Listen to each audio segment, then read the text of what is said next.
Alaba Soul TV nyongera nero kwaniriza mu program omunyo kumacha. Onakula kusatu amanya agange nze tusimapolo buli lwa kusatu tubeera ne Harold KAIJA ya myuka sabawandisi w'ekibiina kya Forum for Democratic Change FDC songa ate yamala okusunsulibwa agenda avuganye mu kalulu ak'omubaka wa Uganda mu Parliament ya East Africa ya East African Legislative Assembly songa ate tubeera ne Honorable Godfrey Chiwanda Subi yaliko minister w'ebyobulambuzi yaliko mbaka wa Parliament w'Emityana North songa ate olwalero etogerera ya myuka sentebe wa NRM mu kitundu kine kya Buganda nyongera okwaniriza nkubuuza ko nti wasizotya nyabo wasota sebo tugenda mu kaseera ka bya bufuzi wano ewaffe Uganda okusika omugwa mu bibiina anina nyinyi kibiina bye bigenda maaso naye ate wakyaliwo n'ensonga endala ez'okumulirwano wano ensonga z'ebyokwerinda ze zitulese n'omukago gwa East Africa okutwaliza awamu wetwogerera esasi linyooka wano ku mulirwano DRC songa tetumanyi nti DRC yamala okwegatta ku mukago gwa East African Community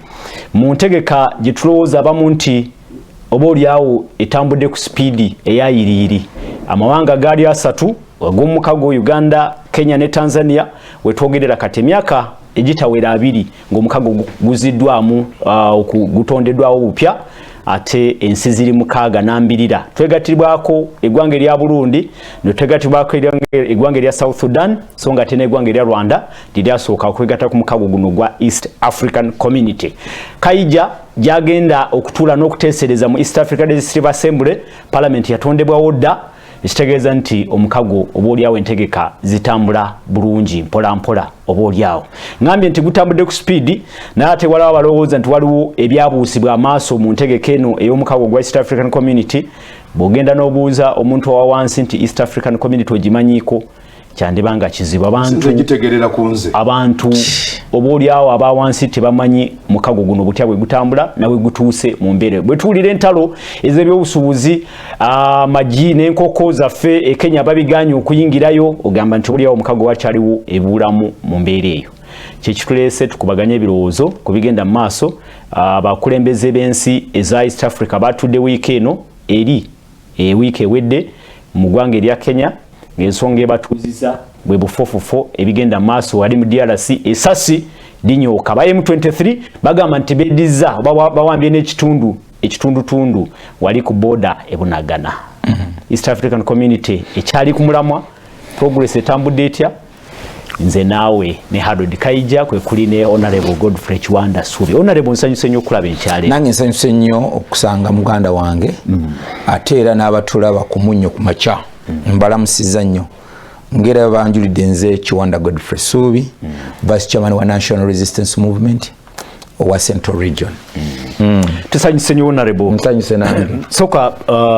Harold KAIJA obuuze ku batulaba. Nange njagala kutwala mukisa guno okulamusa mukwano gyaffe ne bannange we tuli mu buwambe bwa kuno njagala kusinza ddala okulamusa Saabawambe gwe basinza okuwamba kata Dr. KIZZA BESIGYE ali mu nkomyo ne kati ne mukaaku bibamabeiro zinagamba nti mubeere eyo nemutunuulira gundi simanya muhumuza Ahmed something of this so namusindikayo ninjagala n'okukulisaayo activists waffe bakwata ku kooti nga Dr. BESIGYE baba mutwala eruzira Nasuru mukyala mutesizi laika Joan Nabatanzi Mulangira Kimbugwe n'abalwadde abavubuka mu 8 twasobodde okubajjayo ku miliyoni 4 olunaku lw'eggulo n'ekinda byate mu mawulire okulaba nti passport emitwalo 3 gigenda kubeera nga gyokebwa bw'oba ojjuza foomu za passport waliwo oteeka ennamba yo bw'etaba nnamba yo waliwo oteeka ennamba ya next of kin ennamba ezo omugaso gwazo ki abantu abo tebali kukubira ssimu tebasobola kuweereza ki message omuntu atambulira osanga omuntu ng'atambulidde emyezi 6 atambulira passport oluusi omulala n'akikola ki n'akita kati ne zibeeraawo naye nga sente zibasasula ennyingi ziri unclaimed yes walibadde somebody abeeraawo kuba nakolako mu organization nga bw'okuba osako ne kolom ya feedback namukubidde ne njugya second bweziti nanzira mbwate obate yabadde kwa muntu abwe nambezi namba 2 oba olusugu abayine nango ina 2 nino ngataka next of kin ndi banange Apollo Kiwanda muganda wo e passport yengeri wano batwe feedback efanna bwetu ne bambi abalajaga ati natambula emyezi 8 ne kati bazaga tugenda kuzocha olusa byogera ku radio abantu abo radio basukula ki tebazina ekintu ekyo ndowooza abali mu passport office mwetaaga mukole ku kintu akantu akala kasembeo kendabye muno nti yerevo yembera yebyendi awaka nti abantu abasuka milioni 2 bobalabika ekyokulya kikoza ki ekitundu ekya population namba badde ngamba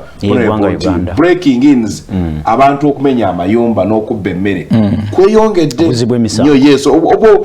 ate obutali bunene nnyo bunakuba afuneyo ebiri afuneyo ogumu asobole okubaako bwe tuta ekigambo kye tuyita security nga kye tugenda era okwogerako tuleme okwogera ku security eri ennene nnyo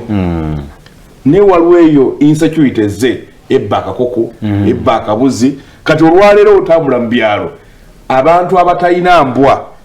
abatayina bisenge abatayina nzigi zino nnene tebakyalunda mbuzi tebakyalunda nte bakugamba bw'osiba akabuzi wali ku kkubo walinga ku lubiri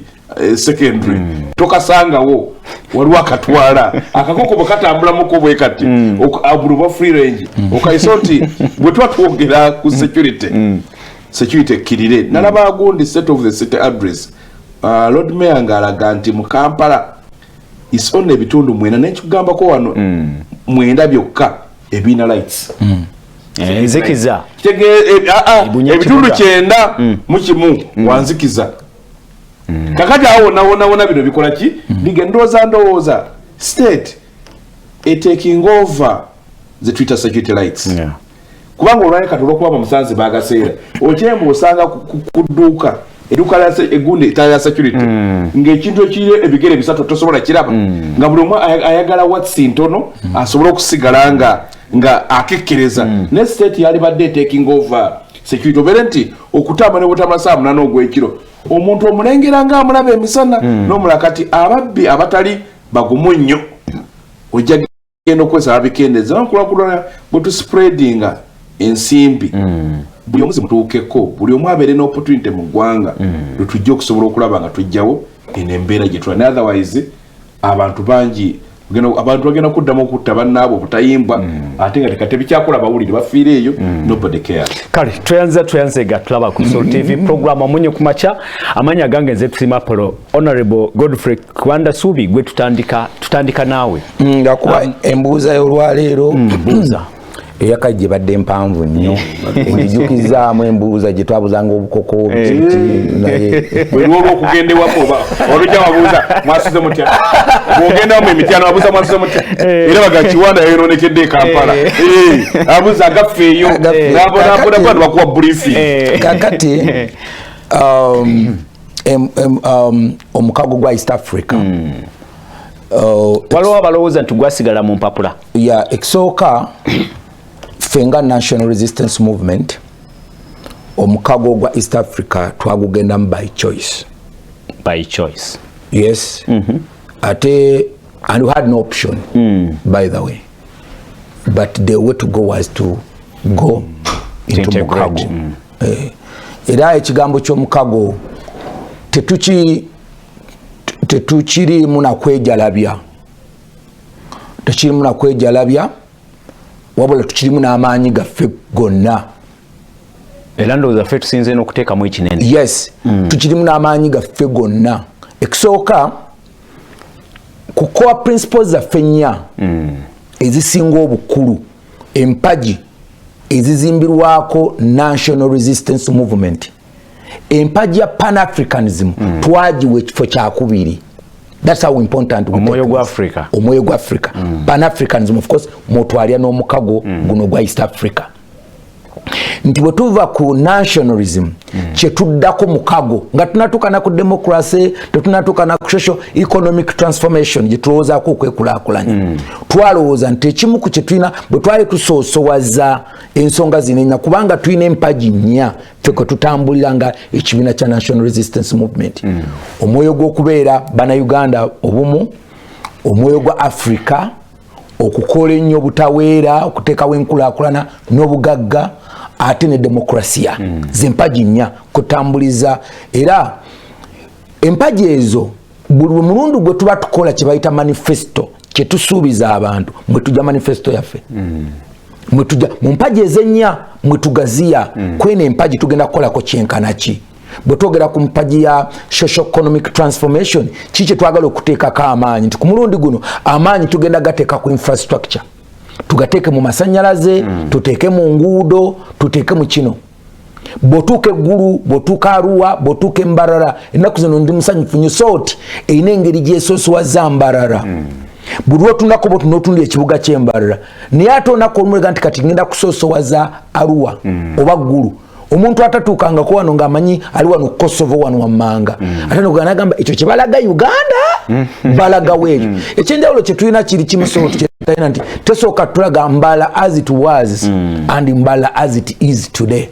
Kiki mbagamba mu kino nti bwe twagenda mu mukago gwa East Africa twagugendamu as a choice era twakigendamu nga twagala kuteeka mu kyonna ekisooka of course nga Apollo wabagambye nti kati omukago gugenda mu nsi 7 ekisooka nti omukago gwalimu ensi ziri traditional za East Africa esatu Uganda, Tanzania ne Kenya kati akamuka kwakuliza kalo nti nesawa yena omuntu yenna wali agala okwekata ku mukago ensi agala okwekata ku mukago ino kubanga ina ensalo nemu ku nsi zino esatu actually kati ziri 7 ya kati ziri 7 niye zasooka originally zali 3 kati olwokuba Rwanda already ina ensalo ne Uganda automatically was qualifying Rwanda yamalu qualifying Burundi nayo ne qualifying bwino malu qualifying of course South Sudan South Sudan kat DRC you know those are now 7 countries kireta population yaffe gitandika okulowolezaako okusoka nga akatale kubanga mbongo waffe kyasookeramu ennyo it was selfish reasons fet ensi mu kiseera twali ensi esinga ontono ku 3 ngera ffe tuyinza okuba tulina population ya wansi okuva ku Tanzania, Kenya ne Uganda. Uganda mu kiseera ekyo has the lowest population mu nsi ez'esatu.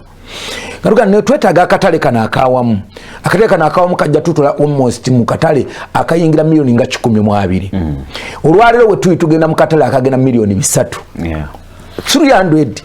akatale ka bantu milioni 3. Of course mungundi do they have capacity waloche Twitter the power to purchase is the demand really effective betwogera katale kana abantu bano betwogerako are they willing to buy ina sente echo kirala na ye kisokerako is access to this market and we've achieved that. Yes, mukyalimu ebirumira bwetugenda mu katale kano jjukira nti bwetugenda mu mukago guno gwa East Africa newankubadde akatale kano tukagendamu naye individual country interest zivaawo. Yes, amawanga gano gakyalina interest zaago, gakyalina employment, gakyalina abasuubuzi baago, gakyalina nti abacukuyu bwetuli makasooli waffe bwetulunda ente. For example, ekimu ekisinga okuba challenge tulina amawanga agatwetoolodde nti actually our biggest advantage Mwanga got besides DRC, because DRC if they decide to go agriculture they can do baine takajimu baina ne wetuberedde walinga DRC tenajja fe tubadde tusinga with arable land ettaka eririmu bwake mmere without doing anything atolina kyogaseeko. Uganda was able nga tusobola competing n'amawanga gano actually nga tugasinga we had another honorable ononsonyiwa ne concern eriemu nti omukago olwokuba obwalwa abagazi bungi bwe twatandika nabo abamunga fe Uganda nti tuduse ku speed ya amaanyi n'ebimu ne tubiwusa amaaso bw'oliyawo ebyandibadde bituyamba okutambula mpola mpola omukago ne gubeera ki ne gubeera nga tegujja kufuna bizibu gye tugendeyo maaso nga bwe tulaba olwaleero njogedde ku kintu ky'olutalo kati olukola ki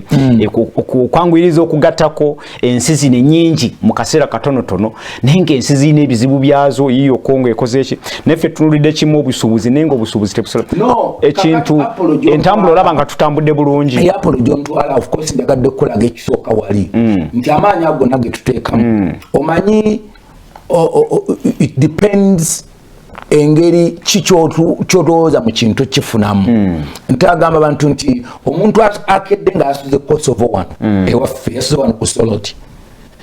ng'agenda Natete ate omulala ng'agenda Masaka omulala ng'agenda Bunagana temukeera kyekimu mwizo kwa mwena mga bala mukutte kulwe Masaka niyo mwakoma Natete omulala akoma so Uganda yayingira mukago guno ngemanyi gye tulengera nga kino twetaaga amaanyi ago gemulaga tetese abantu bangi baganti mwenga mutese mu love actually amawanga agamu gali twachuzinga nga Tanzania kusinga da Tanzania mwasa tuga nti why Uganda is so much interested mu kino of course mukimanyi we landlocked country tulina eggwanga eritayina nsalo n'amayanja gana amanene tetulina mwalo so community yali etugasa nnyo nga tulina okuteekamu ekyo kyonna naye mbadde njala kumalayo waliwo katono nnyo nti lwaki olowooza nti ebiseera ebimu ng'ekyo kyoyogeddeko nti Kenya owulira nga basibye musibe kino musibe amagi agava mu Uganda musibe amata gava e Uganda ekyo oluusi Apollo kijja olw'ensonga nabo baba ne interest eziri munda zebagala okuprotectinga ate zebagala okuprotectinga ez'abantu baabwe abali mu mawanga ago omukago tugulwa yes anti kyengamba boyogera ku common market boyogera ku non-tariff barriers awo tubeera niyo olugendo lwe tuliko olugendo lwe tuliko nze actually ebiseera ebimu zigana tujja kubanga mbadde ga mukiri nti ekimu kye batulowoozaako kimbadde njala okuwunzika nakyo ku kiri kye mbadde njogerako nti the cost of production of doing things especially mu agriculture eya Uganda okulunda enkoko omuntu bwakola ekibalo baga nti lita y'amata mu Uganda ng'omuntu agasse kosti zonna zakozesezza efulumira ku sinyinga 485 kyokka Kenya lita y'amata efulumira mu sinyinga 805 ku cost of production omuntu wabala ebintu byonna byateeka ku kwa bagulangule batuka n'ekiseera nga n'emmeremu ey'ente zaabwe bagigula wano kitegeeza teeka mu transport kola kikola so ojja kusanga amata gaabwe gafulumira ku ssente nyingi bamalaga galeka amata ga Uganda ne yagenda ku market akatale kaabwe konna kabaka tebasobola kubeera into market so we need to look into all this era ba presidents babalina pressure okuva ewaabwe kino kituteeseeko onako olumu batukirizaako Magufuli nga kyali president omugenzi I was in cabinet ne twatuuka nga batukiriza enkoko zaffe okuva wano zitunda e Tanzania ensale nga zigenda ziri packed onako olumu Magufuli bwaleeta enkoko nga bazigaye n'agamba muleete enkoko ezo ziri mu supermarket n'alaba ekisambi ky'enkoko n'agamba this enkoko eno tuteekwa kubanga eva Uganda abantu baali batandise ng'enkoko bazijja mu mawanga amala for example ziva actually enkoko nga bazijja even in US naziba ziparking nizijja ziyita wano olwokuba bakozesa omukisa guno ogw'okukozesa South Africa nizijja ziyita wano nikozesa gamba waliwo abantu bangi abanoonya nga Magufuli n'agamba no this cannot be had to call President Museveni n'agamba no kino kiteekwa era bagenda kinoonyerezaako ng'abantu baali bakozesa wano nga conduit olw'ensonga tulina open market eri Tanzania naye ng'ate tegasa Bannayuganda naye omuntu agikozesa bukezesa olw'ensonga alina e South Africa gyazijja on a local production then nabeera nga asobola ate zitta akatale ak'omu Tanzania eyandibadde atunda enkoko en Tanzania kati Magufuli naye nga so ekyo kirimu nti newankubadde tuli mu mukago guno naye amawanga ne interest zaago gakyaliwo Kenya ekyalina president of course alina manifesto gyalina okuteeka into force Tanzania chama cha mapinduzi wana NRM aba Rwanda we still have that so but the major focus basebo ne banyabe kyatwala mukago guno was market. Number 2 was security ebyokwekuuma kwaffe nga twoza buli ggwanga limeranze ndowooza nti DRC bwe bayina decision gye yakola emyaka gino with this new president was to come to the East African community. Yes, decision enungi eyo decision yali nungi nyerete ko kubanga yamuyambye nti olwaleero DRC nalabye President Kishekedi nenda President Kagame bunanga batudde kale mwizo kubanga mutudde nga ntiwa ne KAIJA nga nkimanyi bulungi ti KAIJA ono musajja wa FDC tebakolagana bulungi era ye bwatuuka wano agamba obuwambo bwe waffe obuwambo busimutegera obuwambo bweranga bakuwambira mu ggwanga lyo isere oba obuwambe bwayogerako ate nga nzi muyinza okwasibukiririzaamu probably naye tekijjaawo ntusobodde okutuula ne twogereganya makyazi ndowooza nti KAIJA naye endowooza endala giyinza okuba nga tetugikkirizganyizaako so to me okutuula obutuuzi okwaba president bafa ba East Africa, it is some, you know, it may not solve nti kyonna kiweddewo neno gabaga nti tugenda funa ejje eryawamu omuntu ono atandika okumiramu bwabanga omu ku bana abatudde wano yabadde asupporting ebikolwa biri nayoga nti olunaku olumu Ansen ejja kuvaayo nti natuulanga na bano n'oluvannyuma nga nze nkola kino. So ndowooza nti omukago gutugasa nnyo n'ebizibu bino. Of course lwaki ogenza ongamba Apollo nti probably twagupapira ne tuyingiza n'abantu ledde abalina ebizibu but mu bizibu ebyo bye twayingira nabo bye twayingidde nabyo tulowooza and ate mwe muli ne advantage yaffe kubanga ekigenda ogwe Congo tulowooza nti kijja kugwe Congo kikomaawo olwa effect eyaba refugees abayingira mu Uganda abajja okujja n'endwadde aba ente zitagemeddwa biki bigenda kutukosa nnyo kati ne bwandi bati wagenda mu mukago tewali wekiri tulina olukomero oluzimbe wakati waffe ne South Sudan nti wawe ekizibu ekivudde South Sudan aba South Sudan tebajja kuyingira koboko kati ekyetagisa kiri kimu nti yingirayo nga bukyali bomba musobolo kisolovinga mu kisolovinga. So speed je tutambuliddeko olaba nga terina to me it's actually way even too slow nze ku buzibu bw'ennaku East Africa era bwenjagala okutuma KAIJA nti omukago guno gugenze too slow very njagala nkubule nalonda ER okuva mu parliament y'omusanvu but abantu tebanafiringa mukago abantu ekyokutambula ku speed eyayiriri si ekiretedde abantu abawansi obutafiringa mukago ogwo. No, actually butatambula omuntu olwalero omuntu webukomansimbi ye kyayagala okumanya mu mukago nti bwalima ennyaanya n'azirima ebukomansimbi bwazijja wano azingiza ddala n'ayingira South Sudan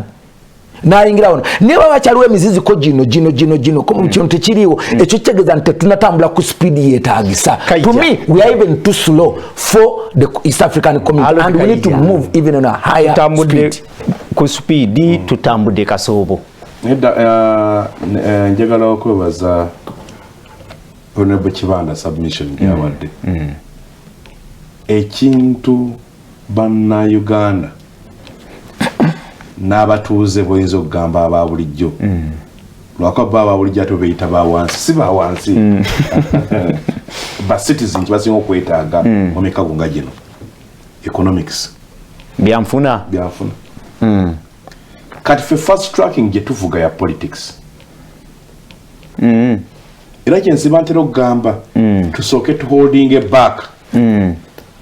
the politics tusooke tunyikize the economics. Era Uganda kyeyagalamu ganga nga ffe tuli landlocked nga kyetwagalamu ennyo ekikulu si politics neki byafuna. Olwaleero nga agambye tugenda tuwezezza miliyoni 300 plus by'abantu nga DRC ezo tuba tukunukiriza America ey'ebisatu US US ina GDP eri mu trillions of dollars, about 4 trillion dollars bozi balimu kakati ate kyentera okunyumiza wano mbufe GDP yaffe nga tulina abantu miliyoni 3 40 billion tulina currency musanvu currency musanvu abantu ebikolera baina esente ezenjawulo za mirundi musanvu buli wofuluma osanga sente endala bagamba vungisa buli wovungisa ofiirwa muna Kenya bajano mu Uganda ne siringi ze 10 abeera ine mitwalo je oluvungisa abafunye mitwalo 3 nga mu 8 ne bwaba taziridde ko nasigaza mu nsawo bwabadde na dayavungisa azifune bamwa siringi nga 9 lunana something lunana nga mu 9 ng'ekikumi kikoze ki kigenze mu kuvungisa buvungisa Japan omuli company gibaita Toyota fe GDP ya fe nawamu eri recorded ekutwaga tulinga billioni 2.4 abantu miliyoni 3 bayina GDP bugaga waabwe omwaka billioni 2.4 eza dola Toyota company emu eina annual income ya bilioni 263 eina abakozi 13 itegeeza nti productivity yaffe eriki eri wansi nnyo East African community gye twali tufunyeemu eri yasooka kubanga ate ffe twagitandika abazungu nga batugasse bo bwe bagitandika ne bagamba ndowooza lwalanda olunense tugatte ensi zaffe zino esatu Uganda, Kenya, Tanzania ne bassaawo kye bayita Common Service Bureau ne baba ne currency emu ne baba ne university zaabwe nti omanya oba osoma bya medicine ojja Uganda oba osoma political science ogenda gundi ne baba East African Railway nga bwoba otambula era mbu wakwata akatiketi ko aka railway nekakutambuza paka konna kakola gyolaga ne baba ne post ekitegeeza kati singa n'amasimu tulina kodi emu ne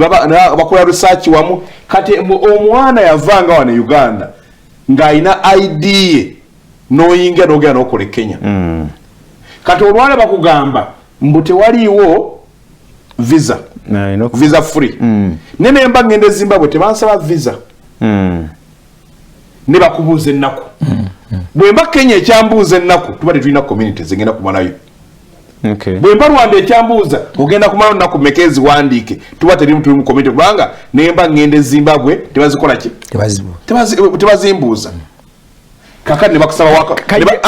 bakusaba kyoyogedde kiri nti omukago ogwaffe guli political. Yes, guli more political than economic. Ovolaba ne conflict gyotulesa okwogerako wegira eye DRC. Yes, wegira guli more political okusinga economy. Akati olwo baba ne badawo kwagala okufuna mu economics. Bayita mu politics. Yes, abatono. Era kyovola katula ndigundi eyagala ettaka. That is economics. Kubanga singa tugambe mutuga ekyatugamba tukole community. Twakimana tuli insi za njawulo. Naye tugaba buno obusinga obutono nti oba tossa bweba kooti genda ogiteemu konfuneki breathing space bw'oba omwagala kuzina amazina fe abalinga mu mbaga edda nga basooka kujjawo ki ntebe nemukola eddiiro ekitugisawo zino boundary physical boundaries tukole eddiiro kane bwekibona kyagambye nti abantu be bwe balima ennyaanya nga badduka bwati amafuta ge gamusalako okugenda e Kenya ge gamusalako okugenda e Congo yali eno standard gauge teyali badde mu Uganda zimbako ezizo nona bate twalina ne sente wamu ne bafuna contractor ki omu olwo ne sente bwa mufuna contractor omu ziba sente ntono consultant omu nejjanga limwati kati etuuse wano bwe tumugamba atandike gundi otuusewa ne muteekera sente ki wamu naye akati tugamba tuli kulumbe ne buli mwajje n'emmere ye so mukago gukyali mu banga problem era kyembadde nnyonnyola abantu nekye nagamba kinateeka spada gye nateeka mukana akalulu nga naanisa okunnyonnyola abantu biki byendowooza omuntu kubeetaokolawo work permit bazigyewo okusaba bona gyewo work permit Rwanda eri ettaka omuntu ojja kuba kimwangwire okugenda Rwanda kati lwaki bwakati work permit yekulimitinga oba oyetaaga work permit kibategeeza n'okugulayo ettaka oba olina okubanga olina olukusa lwolina okufuna naye otonga ffenafuna we are citizens. Mbadde ntegeka okugenda okwetaba mu kalulu ke Kenya nga munamawulire naye ku mukutu gwabwe bansabye dollars omutwalo gwa dola okuregistaringa okuregister okunya credit nga foreign journalist olifki foreign journalist ne mutugana olugira for politician nga tugamba tulina omukago kate club yabakulembeze era kinyoga mwami Kiwanda nti bagende bagambe mukama wao twatandikira ku level embi. Yes, point bwe yokudduka kubanga n'emikago egyatusoka European Union tebafunanga president omu yajimiridde ku byenfuna n'ensukulagana n'eze ECOWAS ez'amaanyi komesa tezina ki president omu ekyo tukisoke tukiholding bwe tunaamala okufuna ebyenfuna yaffe nga binywedde lwetuke naye lwaki tetufuna ngeyo kiri eyo naye nga kino nga buli omu kubanga tutunulidde political federation. Yes, era gye bayita fast tracking anti ye number 6 yes fast tracking I think ekintu ekisinga obukulu kubanga no conflict ogiraba abantu bagala genda Congo gagale bagende irigale nebo tunawa tumaze okugera buli omu n'amanya fena twazimba leerwe yemu ngeba ngende Congo nsobola gendayo bwe masobola okuwasayo mukazi nga nsobola bwe masobola okuzimbayo nga nsobola bogenda nga munnamawulire wetabula kulaga ID eyokubera nga oli mu East African jabagaba kuyitawo koleki yitawo gende kati bakusabye omutwalo bole example koze babadde nga bagoba na Uganda Tanzania ebagobye Kenya ebagobye Rwanda ebagobye Southern Sudan ebagobye kakati ne DRC bali mukutugoba fefe ka batagoba nemuna malo wano nga awandika ebimu ku byenjawulo ebiri mu Uganda mbuyense esinga okubeera enjavu atenga yesinga okukyaza abanoonyi b'obudamu so we are very accommodative ne abannaffe tuli nabo kubanga lwaki mbufe tulina twagaga mission yaffe eri political bo bannaffe balowooza ku economics era kyovula olwaleero economy yaffe eri mu ngalo z'Abannakenya really oli bw'aba nga alina financial sector kakati njagala ombuulire ka mobile money ka Uganda akali Kenya simanyi sisu nga mobile ka kioski nga mobile money kakati if you are losing that wagenda juzi na conflict yegundi bwe yaliwo e Southern Sudan wagenda okulanga Uganda yasinga okulwana ku Sudan true okuyamba Southern Sudan 20 na ye contracts 20 n'emirimu ejaba musomatayi okuva ku middle class n'okudda waggulu ejazidde gure biki Bannakenya be bagitwala fere tugenda muzayita working class yabali mvuga boda bansiba misingi era olabo akavuyo bukajja Bannakenya batambulya mu nnyonyi nga bafe bali ku birole kubanga nti fe politics tumutwala nnyo ng'ekikulu baba labaga ndi politics tebamulya kaija politics tesobola kubanga basalawo okukozesa politics nga vehicle nga ekube ligendo tutuusa ku economic integration tutandike tutereze mpola by'obufuzi then nga boolabye nga kati basobola okutuula mu yala that is politics batule mu yala bakubaganyize ebirowoozo eyo bakole policies baleyinge foundation then kijja kitutuuse ku economic integration 22 buchange ekirwabwa omuvubuka nga ya dropping out bano nga tebasoma ku 17 yali badde akola ki nga yafuuse musajja amaka mukyalo eyo 17 bw'aba muwala ku 14 nga yazaala ku 22 aba alina abaana nekye tuzimba kya myaka n'ebisi and I'm telling you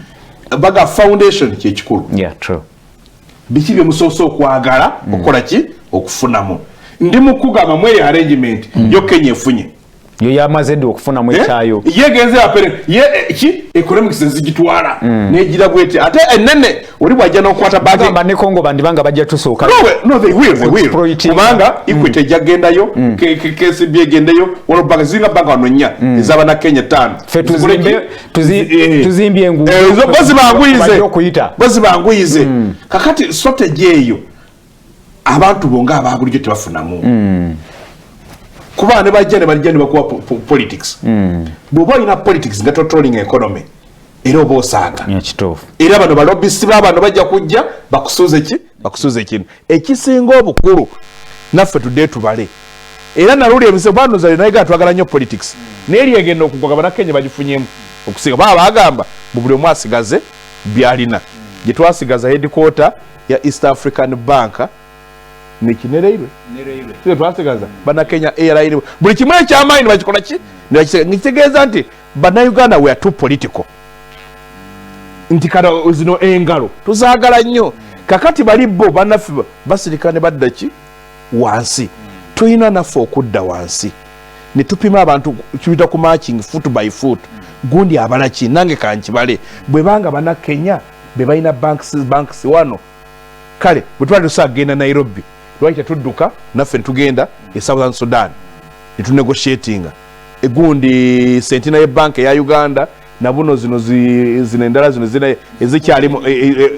yes zazifunye ebizibu akati nazo muziyambe mangu zigendeyo kubanga human resource ya waggulu esooka babeera bammwe kakati bali bajja nga bayingirayo bwe mugenda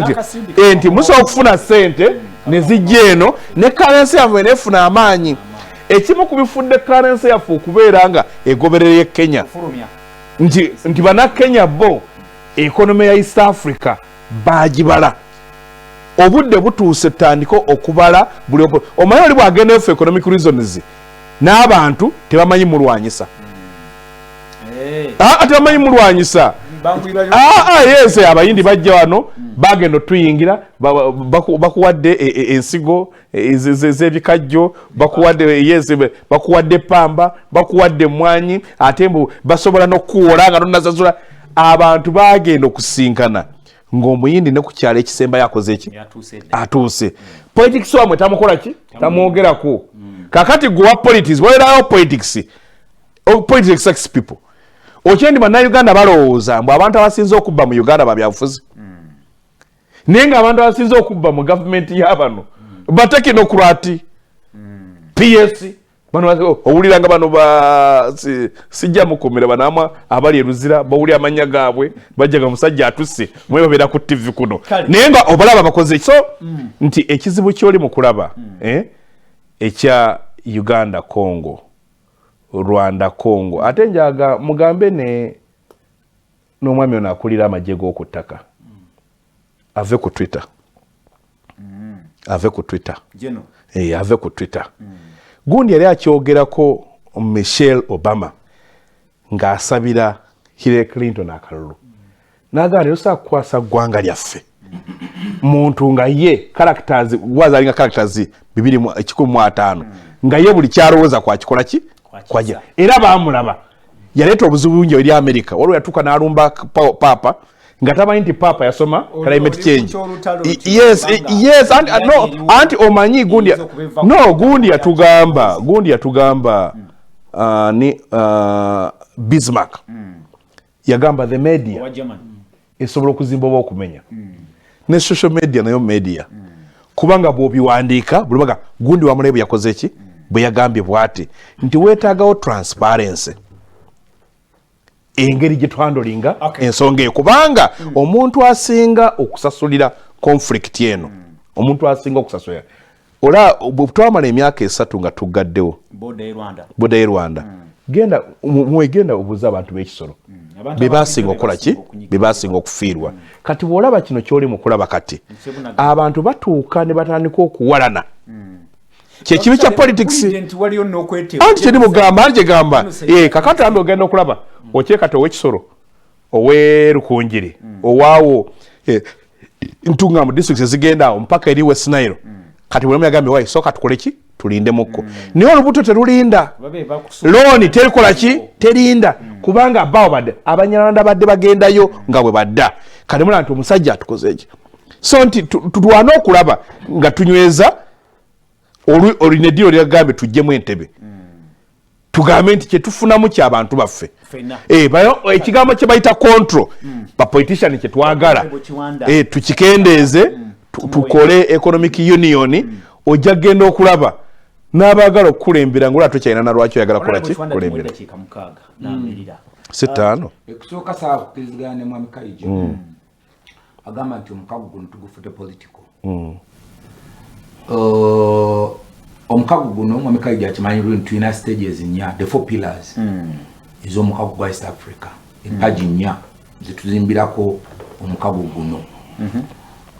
empaji esooka ye ya customs union tezuwera mukaaga ziri nnya enkulu nnya kutandike wano yes customs union empaji ey'okubiri common market empaji ey'okusatu monetary union eyokuna eringa esemba ya political integration katwame Kaija atuletedde ngalinga agamba nti eno gye tuliko amaanyi gonna tugateze ku political federation federation actually yesemberayo ddala funa omukulembeze omu yesemberayo ddala naye olw'okuba nti na zino zituukiriza zeetaagamu political leadership kati political leadership mwami Kaija gyalaba toyina bojja ebyobufuzi yes it's not yet into political federation However, you need the leadership. Because okulaba President Kagame, President Museveni, Kishekedi, President Salva Kiir, President Batu, kati omuntu yatunuli olw'okuba amanyi nti bano ba presidents yalabanga abagenzi ku kya politics. Naye ng'ate kibagenzeeko nti na bino byonna okubipevingira oluguudo okuyita nti twetaaga customs union nga Mwami KAIJA kiri kyayogeddeko nti omuntu bw'afuluma wano actually kitwakyakivingako kubanga olwaliro oba ogenda e Kenya you just need an ID. Actually mu East Africa yonna kati as of now noba toyina passport. Ne passport tutandise okukola emu kati. Yes, noba toyina passport okozesa East Africa okozesa ID. ID bwenabeera mu tourism mu ministry mutuna kye tuyita naawe nga tutandise ku common market twalina gye tuta tourism visa osasula visa emu nekulambuza amawanga gonna n'olaba ebizike nova e Rwanda noyinza nti ngenda kutandikira Masai Mara bwe nva Masai Mara ngendeko e Rwanda bwe nva e Rwanda nzije Uganda ndabe about this so nga ntuyita single tourism visa it's a step naye era bino byonna bituukiriza bwe tuba kubanga that means nti kati kuba bwogenda mu ekintu kya customs union nga nawano wetugirira Mwami KAIJA agambe kuzi ogenda kumalayo nokumeka biki I want to agree with him nti tuludde waawo why are we spending more time there okutuuka ekiseera nti olwaleero omuntu azuuka buzuukusi n'agamba nzigaddewo ensalo yanyiize president yanyiize ono yamukubidde simu bayombe byabwe n'agamba nze nzigaddewo emyaka 3 yes that's wrong because decision gyokoze waliwo omuntu eyasuubula ebintu ng'agenda kutwala seminti Rwanda actually kyenyini honorable yes ate akikonyeeko nga kituufu okuba nti omukago tegunyikidde nnyo eri wansi ku muntu wa bulijjo ate mukkiriziganyiza mu ntandikwa nti bwe kibanga kya byanfuna nga bisoose okutereezebwawo kyangu nnyo omukago okukkirizibwa n'omuntu wa wansi n'agukkiriza n'agwaniriza apo ekyo kituufu tolowooza nti awo tuluddewo nnyo awo tuluddewo okutuusa nze kyembadde njagala okujjawo Mwami KAIJA kyadaga ekyo ekyokulowooza nti one we are just politics njagala muga nti bino byonna gituukiriza pira zino zonna zituukiriza you need the political leadership newankubadde muba temunatuuka ku political federation kuba political federation abatulaba kyetegeeza nti twagala okutuuka ekiseera nga tulina president omu owa East Africa ne KAIJA banenya ekyokusosowazanya ebyobufuzi ekyo kyenjagala okugamba nti ne bw'aba ayagadde nnyo tugende mu common market tube n'akatale akawamu single currency nga twagala tugituukeko monetary union nga twagala tugituukeko we need a political leadership kati bw'ogiraba political leadership eno yes Mwami KAIJA bw'ogiraba eno political leadership totunenya kulowooza tugenze political kebadde gamba Honorable Kiwanda abadde minister wa tourism tali kya vice chairman w'enanemu wa bulijjo ensi zino azeetoolodde kiki kyeboogerako bali eyo issue yes ndi mukugamba kuba abadde muki nga buzimba ekino kiki kyeboogera kwa ndimo sigamba nga bwendowooza nkugamba nga yes ekintu ky'okukwati kalinga abantu ani asooka okukulembera ani asooka okukulembera abantu bulooteekawo omuntu ani chairman okimanyi kabeere mu kika okyayo meeting esooka neeraalira kubanga bitaawo okufuja nti gundi bwatukulembera ajja kukola bati gundi bwatukulembera ekibuzo kyabuuza KAIJA nti ndowooza ki eri mu ba East Africa yes botambuddemu yes kati kisooka nti endowooza y'abantu ku ground nakisookedde kwenengamba nti the community bawagira omukago bawagira okugundiza pushing they are very very okay with common union customs union yes very okay okugulawo okuyingira n'okufuluma balina issues ku common market akatala akawamu kubanga ojja kusanga ate unlike here ne bogenda mu Kenya ba politician bananyini businesses bayina mu conservatism nyo kumekyabwe bayina botunda ba politician bonna bomanya abe Kenya abamaanyi abavuganya leero n'ababaddeko they own almost 60% of the economy unlike ba politician bano ba politician bano is the reverse abali mu business tebalina mu politics but Kenya abantu bali Kenya ba politician ba owning hotels bananyini farms bananyini ki so kati ensonga eni ya common market ejjamu interest z'eggwanga kanaye bwe tumani tugukira abakaija bano ne bamala bayitawo n'amata gaabwe tunaamalako tutya n'ente zaffe so kino kisanga akadde katutwaliriza balina issue of course monetary union abantu bandi bagibaddeko nnyo na problem naye ndaa kujja ku kyakaija kyabadde ayagala njogereko kyekigambo ekya political federation kati batandika abantu okoza nega bwe tutunuulira wano the most senior is Yoweri Kaguta Museveni ndowooza singa tugenda ku kya federation mangu Uganda egenda kubanga yetwala owa president obw'eggwanga lyonna ne beesikamu naye kinda bategeeza nti this stage tetunnabaako abadde gituukako ensonga eyitibwa ya political federation kiyinza okubanga kiyesemberayo ddala you cannot achieve political federation nga ne customs union tonnaba common market tonnaba monetary union tonnaba bw'oba ebina tonnabituukako there is no way gy'ogenda okutuuka mu kiri kyetwogerako nti tokyalina muziziko gugenda mawanga gano gonna akatale konna kawamu ensimbi tukozesa zezimu lulwo tujja okutuuka kuli kyetulowooza nti East Africa ejja kubanga efuuse nga akadde katuwedde awo wenjagala okugamba mwami Kaija n'abalayi bato nti temutyawo kubanga ekyo kikyali mu maaso tusooke tukolere bino ebisooka kuba akadde katuweddeko olaba nga biki oba oli awo ebikyetaaga okutereeza mu kadde kano bwe tuba nga bakutambula obulungi waliwo ebitatambula bulungi bandikoze ki ngaba member ba East Africa one to making omukago okube owned up by the local people yes nange kyenjagala ne tujja kikola tutya munda bayo kikolebwa ekiti ekyo omukago olwayo nga weguli kati mu Uganda you think about yala members bali musamu they actually 9 ne bagenda ne waliyo omuntu we mutetema tamanyi mukago yala kiki omuntu okubale mulonzo wa yala talina capacity gwe programs mmekazi waliwo badde kuwanumbaka wa East Africa ku Soloti nti azze kunnyonnyola mukago mbakyaza omugenzi Kasamba nali naye namukyazanga nnyo okatuyogera ku mugenzi tobanga nasante bibe nakootinga aba nguligundi kakati naye ejjukira nti naye kina kuba as popular kubanga is our future true kati future abavubuka tutandika okuteekawo integration abaana batandika okukyalagana bino tutandike kiberiyo amasomero likole partnership n'essomero Nairobi abaana bano generation tulina kiyingiza abaana batambuleko olunaku olukaija nagamba n'agenda mu student exchange programs zibenga weeziri kati olwaleero iyala yatuuka okubeera nti bwe tumala okulonda abaka mu 9 abagenda mu yala ne tuzinga bwetemikono it should go beyond that. Good. Kaija, eddakiika eriemu akadde katutwaliriza biki byo recommendations? Yes. Ebiteekebwa kukolebwa. No, era bwe mbadde nga nkola campaign ya yela gamba this time around